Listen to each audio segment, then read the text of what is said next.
First ever factory outlet Mukunda jewelleries Kukatpally, Khammam, Kothapet, Somajiguda, Hanamkonda and Suchitra. నమస్తే, మీరు చూస్తున్న సుమన్ టీవీ. నేను మీ కీర్తి. ద్వాదశ రాశులకి ఏప్రిల్ 16 నుంచి 30 తారీఖు వరకు ఎలా ఉండబోతోంది తెలియజేయడానికి మనతో పాటు ప్రముఖ ఆస్ట్రాలజర్ బ్రహ్మశ్రీ నందిపట్ల శ్రీహరి శర్మ గురుగారు ఉన్నారు. నమస్తే గురుగారు. వాగర్థ విభసంపృక్తౌ వాగర్థ ప్రతిపత్తయే జగతః పితరౌ వందే పార్వతీ పరమేశ్వరౌ ఆదిత్యాయ చ సోమాయ మంగళాయ బుధాయ చ గురుశుక్ర శనిభ్యశ్చ రాహవే కేతవే నమః. శృంగేరి జగద్గురు పీఠాధిపతులకి, కంచి పీఠాధిపతులకి నమస్కారములు తెలియజేసుకుంటూ కార్యక్రమాన్ని ప్రారంభిద్దాం.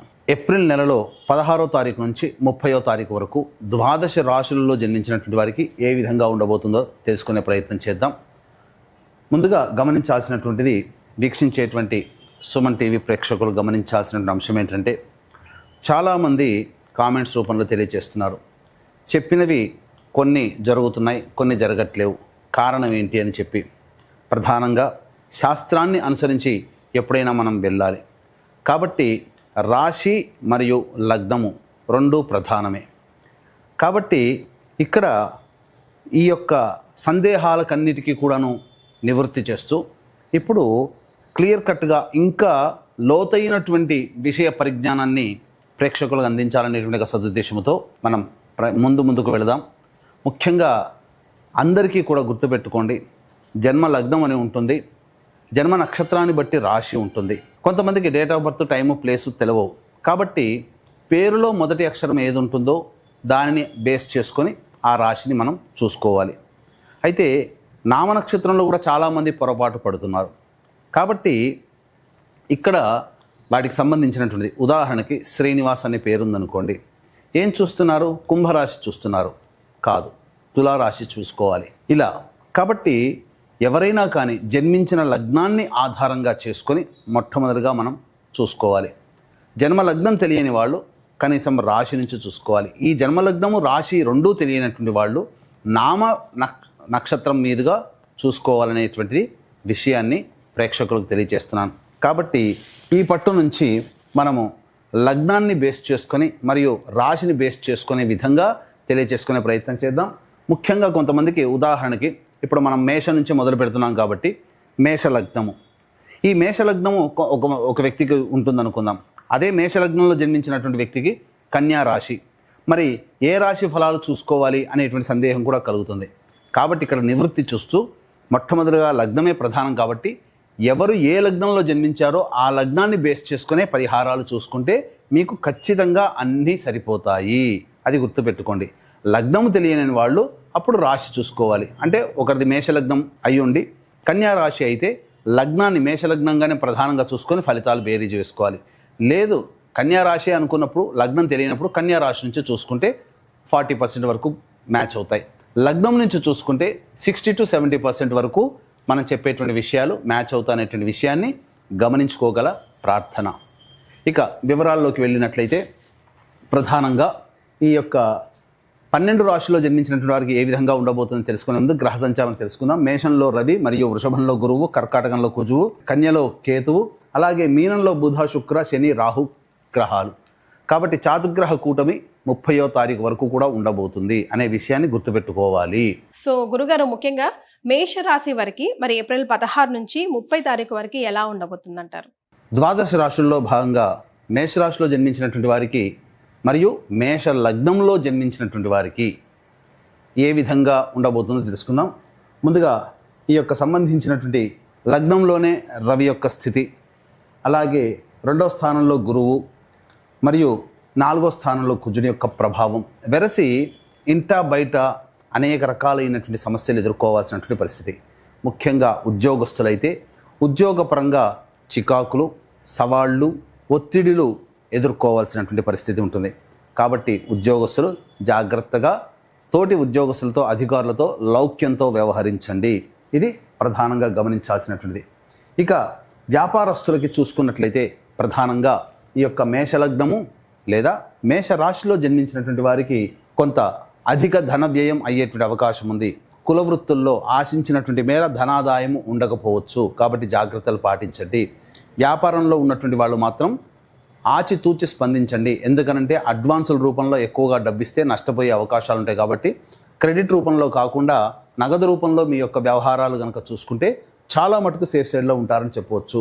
ముఖ్యంగా ఈ యొక్క వ్యయస్థానంలో బుధగ్రహ సంచార ప్రభావం ఈ కారణం చేత కొన్ని ఇబ్బందికర పరిస్థితులు అనేటువంటివి ఉంటాయి. ముఖ్యంగా అనారోగ్య సమస్యలు, నరములకు సంబంధించినటువంటిది లేదా కీళ్లకు సంబంధించినటువంటి నొప్పులతో బాధపడే అవకాశాలు ఈ యొక్క మేషలగ్నము లేదా మేష రాశిలో జన్మించినటువంటి వారు పొందే అవకాశం గోచరమవుతుంది. ముఖ్యంగా అనవసరమైనటువంటి దూర ప్రాంత ప్రయాణాలు, అనవసరంగా ఖర్చులు పెరిగిపోవడం ఇలాంటివి గమనించవచ్చు. ముఖ్యంగా ఈ మేషరాశిలో జన్మించినటువంటి వారు విద్యార్థులు తమ యొక్క విద్య కోసమే ఎక్కువగా కష్టపడాల్సినటువంటి పరిస్థితి ఉంటుంది. కాబట్టి జ్ఞాపక శక్తికి పెంచుకునే ప్రయత్నము, ఎక్కువగా కష్టపడే ప్రయత్నం చేసుకుంటే ఈ 30వ తారీఖు వరకు సజావుగా సాగిపోతుందని చెప్పవచ్చు. ఇక వివాహం కావాల్సినటువంటి అబ్బాయిలకి అమ్మాయిలకి వివాహం జరిగేటువంటి సూచనలు గోచరమవుతున్నాయి. నిశ్చయితాంబూలాలు కూడా అయ్యే అవకాశం గోచరమవుతుందని చెప్పవచ్చు. ఏతావాత చెప్పుకొచ్చినది ఏమిటంటే ఈ యొక్క మేషలగ్నము లేదా మేష రాశిలో జన్మించినటువంటి వారికి సాధారణమైనటువంటి ఫలితాలు ఉంటాయి. గురువు ద్వితీయ స్థానంలో సంచార ప్రభావము కాస్త ఊరట కలిగించేటువంటి కలుగుతుంది. అంటే అనుకూలంగా ఉండబోతున్నాడు గురువు. సమయానికి ఖర్చులకి తగ్గట్టుగా ఆదాయము ఉంటుంది, ఖర్చులు వెళుతాయి, కానీ ఆశించిన మేర ధనాదాయం అంతగా ఉండకపోవచ్చు అనే విషయాన్ని గమనించుకోవాలి. ఇక ముఖ్యంగా చేసేటువంటి ప్రతి ప్రయత్నంలో ఈ యొక్క కుజ, కేతు, రాహు మరియు శని సంచార ప్రభావం వలన ఆటంకములు అనేటువంటివి మేషరాశిలో లేదా మేషలగ్నంలో జన్మించినటువంటి వారికి ఎక్కువగా ఉండబోతున్నాయి. కాబట్టి ఇక్కడ జాగ్రత్తలు తీసుకోవాల్సినటువంటి పరిస్థితి అని ఈ మేషరాశి వారికి చెప్పవచ్చు. ముఖ్యంగా 16వ తారీఖు నుంచి 30వ తారీఖు వరకు రోజువారీగా ఏ విధంగా ఉండబోతుందనే విషయాన్ని క్లుప్తంగా తెలుసుకునే ప్రయత్నం చేద్దాం. వీక్షించేటువంటి ప్రేక్షకులకి కూడా గమనిక, ఈ యొక్క విశ్వావసునామ సంవత్సరం అనగా ఈ 12 మాసాలు, తెలుగు 12 మాసాల పాటు మీకు దేవతా అనుగ్రహం కావాలి. ఈ మేషరాశిలో జన్మించినటువంటి వారికి, అన్ని మేషలగ్నంలో జన్మించినటువంటి వారికి, పైగా మీ యొక్క సంకల్పం నెరవేరాలి మరియు జాతకరీత్యా మీకున్నటువంటి దోషాలన్నీ కూడా తొలగిపోవాలనేటువంటి ఒక సదుద్దేశంతో కాశీక్షేత్రంలో 18వ తారీఖు రోజున ఒక అద్భుతమైనటువంటి కార్యక్రమాన్ని చేపట్టబోతున్నాం. సంకల్ప సిద్ధి, సర్వదోష నివారణ పూజలు, హోమాలు అనేటువంటివి సంవత్సరం పాటు ప్రతి నెల మీ యొక్క గోత్రనామాదులతో కార్యక్రమాన్ని చేయించడం జరుగుతుంది. అవకాశం ఉన్న వాళ్ళు కార్యక్రమ తదనంతరం కాంటాక్ట్ చేసి పూర్తి వివరాలు తెలుసుకోవచ్చు. ఇక వివరాలకు వెళ్ళినట్లయితే 16, 17, 18వ తారీఖుల్లో ఈ మేషలగ్నము లేదా మేష రాశిలో జన్మించినటువంటి వారు జాగ్రత్తలు పాటించండి. ముఖ్యంగా ధనము ఖర్చు అయ్యే అవకాశం ఎక్కువగా ఉంటుంది. మానసికమైనటువంటి ప్రశాంతత లోపిస్తుంది. అన్నిటికంటే ప్రధానంగా ఏ పని చేయాలన్నా ముందు ఒక అడుగు వెనక 2 అడుగులు అన్నట్టుగా ఉంటుంది. కాబట్టి ప్రధానమైనటువంటి నిర్ణయాలు తీసుకోకపోవడమే చాలా మంచిదని గమనించుకోవాలి. ఇక 19, 20వ తారీఖులో కనుక చూసుకున్నట్లయితే సంతానం మూలకంగా ఖర్చులు, సమస్యలు పెరుగుతాయి, విభేదాలు కూడా పెరుగుతాయి. కాబట్టి జాగ్రత్తలు పాటించండి. మీ ఆరోగ్యం పట్ల శ్రద్ధ వహించండి. అలాగే కోర్టు సంబంధమైనటువంటి వివాదాల్లో కొంత ముందుకు జరిగే అవకాశం ఉంటుంది. ఆస్తికి సంబంధించినటువంటి వివరాల్లో కొంత మీకు ప్రాముఖ్యత పెరుగుతుందని చెప్పవచ్చు. ఇక 21, 22, 23, 24 తేదీలలో ఉద్యోగములో ఉన్నటువంటి వారికి మంచి ఆదరణ, అధికారులకు అనుగ్రహం కలుగుతుంది. నిరుద్యోగస్తులకి ఉద్యోగం లభించే అవకాశం గోచరమవుతుంది. అన్ని విధాలుగా సంతోషముగా ఉంటుంది. వృత్తి, ఉద్యోగ, వ్యాపారాల్లో ఉన్నటువంటి వాళ్ళు మంచి స్థితిలో ఉంటారు. అలాగే ఆనందకరమైనటువంటి జీవితాన్ని పొందుతారు. ధనాదాయం చాలా చక్కగా ఉంటుంది. రాని బాకీలు వసూలవుతాయి. ఇక 25, 26వ తారీఖులో కనుక చూసుకున్నట్లయితే ముఖ్యంగా దాంపత్య భాగస్వాముల మధ్య విభేదాలు వచ్చే అవకాశం ఉంటుంది. కాబట్టి జాగ్రత్తలు పాటించండి. అనవసరమైనటువంటి ఖర్చులు, దూర ప్రాంత ప్రయాణాలు చేసే అవకాశాలు గోచరమవుతున్నాయి. ముఖ్యంగా మానసికంగా ఆందోళనగా ఉండే అవకాశం ఉంటుంది. కాబట్టి ఎక్కువగా టెన్షన్స్ తీసుకోకునే ప్రయత్నం చేయకండి. అన్ని విధాలుగా ప్రశాంతంగా అన్ని సాగుబాటు జరుగుతాయనే ఉద్దేశంతో అతిగా స్పందించకుండా ఉండే ప్రయత్నం చేయండి. ధనముని నష్టపోతారు. తెలిసిన వాళ్ళకి డబ్బులు అప్పుగా ఇవ్వడం అనేటువంటిది ఇవ్వకండి. ఈ విధంగా చేసినట్లయితే చాలా మటుకు మీరు సేఫ్ సైడ్లో ఉంటారని చెప్పవచ్చు. ఇక 27, 28వ తారీఖులో కనుక చూసుకున్నట్లయితే ప్రధానంగా ఉద్యోగంలో కానీ, వృత్తి వ్యాపారాల్లో కానీ పెండింగ్లో ఉన్నటువంటి పనులన్నీ కూడా పూర్తి చేసుకుంటారు. అంతే విధంగా చూసుకున్నట్లయితే నిరుద్యోగస్తులకి ఉద్యోగం లభించే అవకాశం ఎక్కువగా గోచరమవుతుంది. విందులు, వినోదాలు కుటుంబ సభ్యులతో పాల్గొంటారని చెప్పవచ్చు. ఇక 29, 30 తారీఖుల్లో ధనపరమైనటువంటి ఖర్చులు అధికంగా ఉండబోతున్నాయి. పెద్దలతో వాగ్వివాదాలు జరుగుతాయి. ఏదైనా ఒక విషయం మీద డిబేట్లు జరిగే అవకాశం ఉంది. కాబట్టి జాగ్రత్తలు పాటించండి. అన్ని విధాలుగా యోగదాయకంగా ఉంటుంది. ధనం విషయంలో మాత్రం జాగ్రత్తలు పాటించండి. ఇక ముఖ్యంగా కుటుంబ సభ్యులతో వాగ్వివాదాలు చోటు చేసుకుంటాయనే విషయాన్ని మేషలగ్నము లేదా మేషరాశిలో జన్మించినటువంటి వారు పొందగలరని చెప్పవచ్చు. మరి మీ ఏప్రిల్ 16 తారీఖు నుంచి 30 తారీఖు వరకు మహిళలకు ఎలా ఉంటుందో ఒకసారి వివరించండి గురుగారు. మేషలగ్నము లేదా మేషరాశిలో జన్మించినటువంటి వారి స్త్రీలకి గనక చూసుకున్నట్లయితే కుటుంబంలో బాధ్యతలు పెరుగుతాయి, పెద్దరికంగా వ్యవహరించాల్సినటువంటి పరిస్థితులు వస్తాయి. అయితే బాధ్యతలు పెరిగినంతగా గౌరవ మర్యాదలు పెరగవు. తదనుగుణంగా కొన్ని ఇబ్బందికర పరిస్థితులు, కుటుంబ సభ్యులతో వాగ్వివాదాలు పెరగడము, అలాగే మీరు ఎంత పని చేసినా ఎదుటివారు మీ యొక్క సామర్థ్యాన్ని గుర్తించలేకపోవడం ఒకంత బాధకు గురి చేసే అవకాశం ఉంటుంది. ముఖ్యంగా ఆరోగ్యం పట్ల శ్రద్ధ వహించాల్సినటువంటి పరిస్థితి.